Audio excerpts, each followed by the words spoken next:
రక్షించడానికి, శిష్టులను రక్షించడానికి ఎన్నో రూపాలలో అవతరిస్తూ ఉంటాడు. విష్ణువు దశావతారాలలో తన భక్తుణ్ణి రక్షించడానికి ఎత్తిన విశిష్ట అవతారమే నృసింహ అవతారం. ఇది విష్ణు భక్తుడైన భక్త ప్రహ్లాదుని కథ. హిరణ్యకశిపుడికి ప్రహ్లాదుడు కొడుకుగా జన్మిస్తాడు. ప్రహ్లాదుడు విష్ణువుకి పరమ భక్తుడు. హిరణ్యకశిపుడు శివభక్తుడు. విష్ణువంటి విపరీతమైన ద్వేషం. తన రాజ్యంలో ఎవ్వరూ విష్ణువుని పూజించకూడదు, ఆరాధించకూడదు, కనీసం విష్ణువు పేరు కూడా ఉచ్చరించకూడదని కఠినంగా ఆజ్ఞాపిస్తాడు. కానీ తన కొడుకైన ప్రహ్లాదుడు మాత్రం సదా విష్ణువునే ధ్యానిస్తూ, పూజిస్తూ, హరినామ స్మరణ చేస్తూ హిరణ్యకశిపుడికి కోపం తెప్పిస్తూ ఉంటాడు. ఎన్ని విధాలుగా ప్రహ్లాదుణ్ణి బెదిరించినా, ఎన్ని శిక్షలు వేసినా ప్రహ్లాదుడు మాత్రం హరినామ స్మరణ, పూజ మానడు. విష్ణువు సగం నరుని రూపంలో, సగం సింహం రూపంలో అవతరించడంలో ఒక విశేషం ఉంది. హిరణ్యకశిపుడు తనకు పశుపక్ష్యాదుల వలన గాని, మానవులు దేవతల వలన గాని, ఏ ఆయుధాల వలన గాని, రాత్రి గాని, పగలు గాని, మధ్యాహ్నం గాని, ఇంట గాని, బయట గాని చావు రాకూడదని బ్రహ్మని, శివుణ్ణి మెప్పించి వరం పొందేలా తపస్సు చేసి బ్రహ్మాది దేవతలందరి చేత అలా వరం పొందుతాడు. ఆ వరగర్వంతో అతడు అందరినీ అణగద్రొక్కుతూ ఉంటాడు. అందుకే విష్ణువు హిరణ్యకశిపుణ్ణి సంహరించడానికి నరసింహ రూపంలో అవతరించాడు. నారాయణ నారాయణ. హిరణ్యకశప, నీవు విష్ణుద్వేషివి, కానీ నీ రాజ్యమంతటా విష్ణునామస్మరణం, సేవనం, పూజనం ఉండరాదని ఆజ్ఞాపించారు కదా. నీ ఆజ్ఞను ధిక్కరించిన వారిని కఠినంగా శిక్షించావు కదా. మరి నీ కుమారుడే విష్ణునామస్మరణ చేస్తున్నాడు కదా, ఎందుకు ఊరకుంటివి? మీరు అబద్ధాలు చెబుతున్నారు నారదముని. నా కుమారుడు ఎన్నటికీ అలా చెయ్యడు. ఓ అలాగా, సరే మరి స్వయంగా నీవే చూడు. నీ సుపుత్రుడు చేస్తున్న నారాయణ నామస్మరణం. ఓం నమో నారాయణాయ, ఓం నమో నారాయణాయ, ఓం నమో నారాయణాయ, ఓం నమో భగవతే వాసుదేవాయ, ఓం నమో భగవతే వాసుదేవాయ.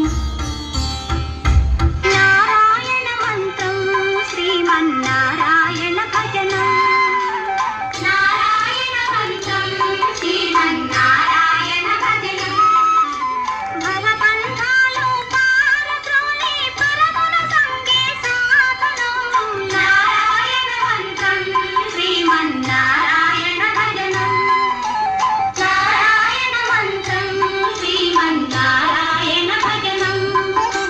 గాలిని బంధించి హఠించి గాసిల పని లేదు, గాలిని బంధించి హఠించి గాసిల పని లేదు, జీవుల హింసించే క్రతువులా చేయన పని లేదు, జీవుల హింసించే క్రతువులా చేయన పని లేదు. మాధవ మధుసూదన అని మనసున కలసిన చాలుగా. ప్రహ్లాద, నిన్ను చంపి తీరుతాను. హరినామ స్మరణ మానమంటే నన్నే ధిక్కరిస్తావా? తండ్రి, నన్ను చంపినా సరే నేను హరినామస్మరణ మానను. నీవు కూడా ఆ హరిని పూజించు, నిన్ను అనుగ్రహిస్తాడు. స్వామి, ప్రహ్లాదుడు మన సుపుత్రుడు. అతన్ని క్షమించి వదిలివేయండి. స్వామి, అతన్ని శిక్షించకండి. నా ఒక్కగానొక్క కొడుకు ప్రహ్లాదుడు. స్వామి, మన వంశాంకురం. స్వామి, అతన్ని ఏమీ చేయకండి. స్వామి, క్షమించి వదిలిపెట్టండి. నీ విష్ణువు ఎక్కడున్నాడు? ఎలా ఉన్నాడు? చెప్పు, వెంటనే అతన్ని సంహరిస్తాను. హరి ఇందుగలడందు లేడని సందేహము వలదు. ఎందెందు వెతికి చూసినా హరి సర్వోపగతుండు. తండ్రి, హరి ఎక్కడైనా ఉంటాడు. అయితే ఈ స్తంభంలో ఉన్నాడా నీ హరి? ఓ, ఈ స్తంభంలో కూడా ఉంటాడు. పిలిస్తే పలుకుతాడు, కానీ పిరికి పందలా దాక్కుని లేడు. హరివీర భయంకరంగా దీనిని చీల్చుకొని రాగలడు. కావాలంటే పగలగొట్టి చూడండి ఈ స్తంభాన్ని. శ్రీహరి తన భక్తులను రక్షించడానికి సదా సిద్ధంగా ఉంటాడు, సర్వత్రా ఉంటాడు. అయితే ఈ స్తంభాన్ని పగలగొట్టి నీ హరిని సంహరిస్తాను, చూడు. తండ్రి, నీవు శరణు వేడుకో, నిన్ను క్షమించి అనుగ్రహిస్తాడు, నీకు ప్రాణభిక్ష పెడతాడు. అతడు నాకు ప్రాణభిక్ష పెట్టడం ఏమిటి? నేనే అతడి ప్రాణాన్ని నా గదాఘాతంతో సంహరిస్తాను.